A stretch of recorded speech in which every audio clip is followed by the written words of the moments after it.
নমস্কাৰ এছপিৰেণ্ট সকল সকলোকে জব মাষ্টাৰ আসাম চেনেলটোলৈ স্বাগতম জনাইছোঁ। আমি আজি আলোচনা কৰিম বেংক অফ বৰোদাই নতুনকৈ ওলোৱা 4000 প্লাছ ভেকেন্সিবোৰ। আহকচোন তলত ইয়াৰ বিষয়ে বিতংকৈ আলোচনা কৰোঁ। বেংক অফ বৰোদাই ইয়াৰ বেংকিং ছেক্টৰত 4000 প্লাছ ভেকেন্সি 19/2/2025 তাৰিখৰ পৰা মুকলি কৰি দিছে। ইয়াৰ বাবে এক নিৰ্দিষ্ট পৰিমাণৰ কোৱালিফিকেশ্যনৰ দৰকাৰ হ'ব। আহকচোন আমি কোৱালিফিকেশ্যনৰ বিষয়ে আলোচনা কৰোঁ। Graduate in any discipline from a recognised university or any equivalent qualification recognised by central government. 4000 vacancy, ইয়াৰ চেলাৰীটো হ'ব 15,000 পাৰ মান্থ যদি মেট্ৰ' বা আৰ্বান এৰিয়াত আপুনি জব কৰে, আৰু ৰুৰেল বা ছেমি আৰ্বানত কৰিলে আপোনাৰ 12,000 পাৰ মান্থ হ'ব। এই কেণ্ডিডেটৰ এইজ মিনিমাম হৈছে 20 ইয়াৰ্ছ আৰু মেক্সিমাম 28 ইয়াৰ্ছ। আৰু এই জবৰ আগত আপোনাক 12 মন্থছৰ এটা ট্ৰেইনিং দিয়া হ'ব। তাৰপিছত আপোনালোকে এই জবত পাৰ্মানেণ্টলি জইন কৰিব পাৰিব। অসমৰ বাবে ইয়াত 40টা পোষ্ট মুকলি কৰিছে, যোৰহাটৰ বাবে 10টা আৰু কামৰূপ মেট্ৰ'পলিটানৰ বাবে 30টা। যথেষ্ট ভাল পোষ্ট হয়, এইখিনি আপোনালোকে চাই এপ্লাই কৰিব পাৰে।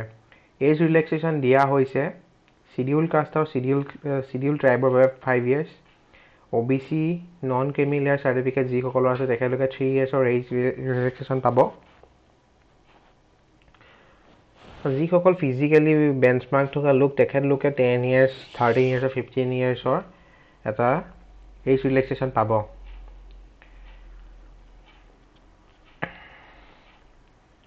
ইয়াৰ এপ্লাই প্ৰচেছটো বহুত সহজ হয়। সকলো ডকুমেণ্ট আপোনালোকে অনলাইন এইটো ৱেবছাইট দেখিছে, মই এইটো ৱেবছাইট আপোনালোকৰ ডেছক্ৰিপশ্যন বক্সত দি দিম।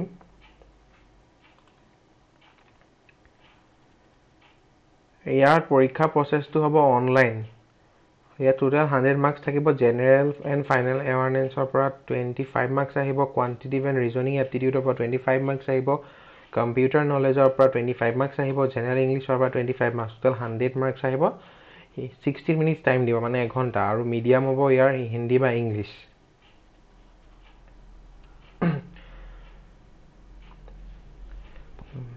চিলেকশ্যন প্ৰচিডিউৰটো অনলাইন এক্সামিনেশ্যন, তাৰপিছত ডকুমেণ্ট ভেৰিফিকেশ্যন। থাৰ্ডত হ'ব যিখন ষ্টেটৰ পৰা আপুনি এপ্লাই কৰিছে সেইখন ষ্টেটৰ লোকেল লেংগুৱেজটো আপোনাৰ প্ৰফিচিয়েঞ্চি কিমান সেইটোৰ ওপৰত চেক কৰা হ'ব। যিসকল ষ্টুডেণ্টে লোকেল লেংগুৱেজৰ টেষ্টত পাছ কৰিব তেখেতলোকৰ মেডিকেল ফিটনেছত পঠিওৱা হ'ব। তাৰ পৰা কোৱালিফিকেশ্যন হোৱাৰ পিছত তেখেতলোকৰ কাট অফ লিষ্ট ওলাব। Cut off list wise candidate qualify কৰা হ'ব।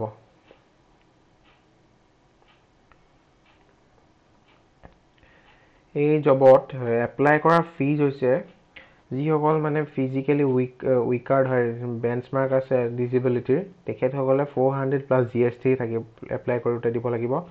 চিডিউল ক্লাছ SC আৰু ST আৰু ফিমেল কেণ্ডিডেটে 600 প্লাছ হ'ব, 600 প্লাছ GST দিব লাগিব। আৰু জেনেৰেল ইকনমিকলি উইকাৰ ছেকশ্যন আৰু OBC কেণ্ডিডেটে 800 প্লাছ GST দিব লাগিব। আৰু ইয়াত যথেষ্টখিনি গাইডলাইন দি দিয়া হৈছে, যিখিনি আপোনালোকে ফ'ল' কৰিব লাগিব এপ্লাই কৰাৰ সময়ত। ইয়াৰে যিকোনো এটা ফ'ল' নকৰিলে আপোনাৰ এপ্লাইটো ৰিজেক্ট হৈ যোৱাৰ সম্ভাৱনা থাকে। সেইকাৰণে আপোনালোকে এইখিনি ভিডিঅ'টো পজ কৰি পেলাই ভালকৈ পঢ়ি ল'ব।